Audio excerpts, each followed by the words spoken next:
the garment bag and briefcase. "When and where did you get any message from me, Suke? Better still, what was the message?"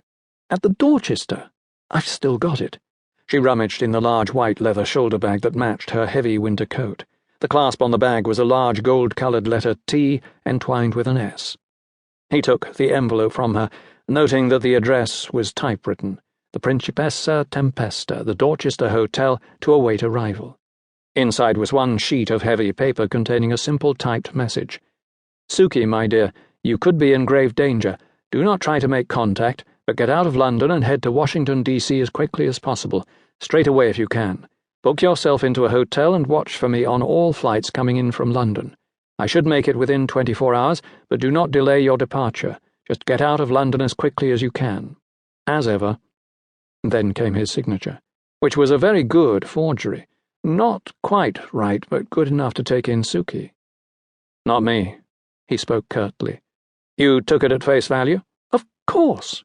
She gave a little mock curtsy. "I know better than to disregard your advice, James. You know that." "And you got it when you were checking into the Dorchester?" "I told you, yes." "Which was when?" "Sunday evening. I didn't even go up to my room. I simply flew back to Heathrow and took the first flight to Dulles. To hear is to obey, O master." "Sure. Yes. Why did you choose this hotel?" "I didn't. I'm checked in at the Hilton up the road, but I've spent most of my time hanging around the arrivals area. It was luck that latched me onto you in the end. I overheard a conversation about the arrival of a Royal Air Force plane. There were a couple of drivers talking, I guess you'd say being very insecure. One of them mentioned that some passengers from the RAF flight would be coming to this hotel, so I watched the aircraft land, then shot over here to wait and see if you were among the group, which you were." He detected that something was not quite right. The look in her eyes, a certain movement, a gesture. It was one of those things his intuition picked up, and yet the fact of it lay just beyond the reach of his mind.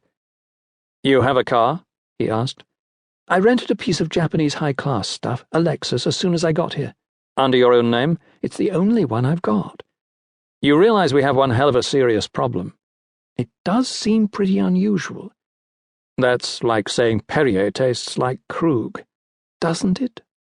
"Sukie, do you have any connection with Harley Bradbury?" "The family does." There it was again. And this time he caught it, a slyness in the eyes, something he did not recall from the time they had spent together in the past.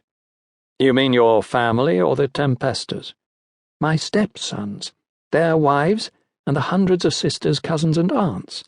The Tempestas, of course. They have dealings with Harley, yes." "So you got a special invitation to be on the inaugural flight to D.C.? "That's how it worked. I've told you before, James, the Tempestas, my stepsons and their ladies, rarely move further than the Appian Way, except for Venice, for the Carnival, of course, and the place they have near Pisa, and their little jaunts to the USA. We all had invitations, but I do the parties for the old family firm, known for it." She gave a little laugh. It was not the kind of laugh he remembered from the last time they had been together, but that could simply be a faulty recollection. Yet he had a distinct feeling about it. She seemed edgy, nervy, uncertain. "And you came into London on Sunday straight from Rome?" "Paris, actually.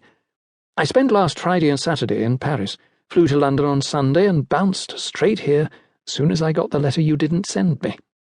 The laugh again, and an uncharacteristic movement of her hand, the forefinger plunging into her hair and winding some strands around it.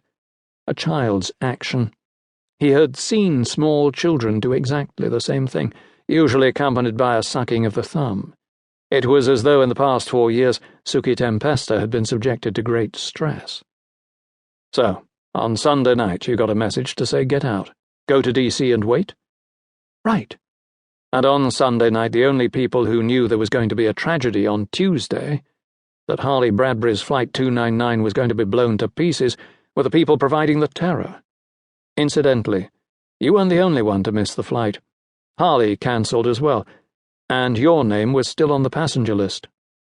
"I didn't cancel, so I'd be a no-show." She had slipped out of her coat, revealing that she wore a neatly tailored white suit. Bond nodded. "They probably didn't pass that on.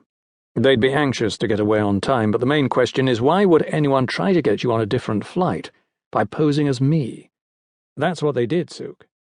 "I understand."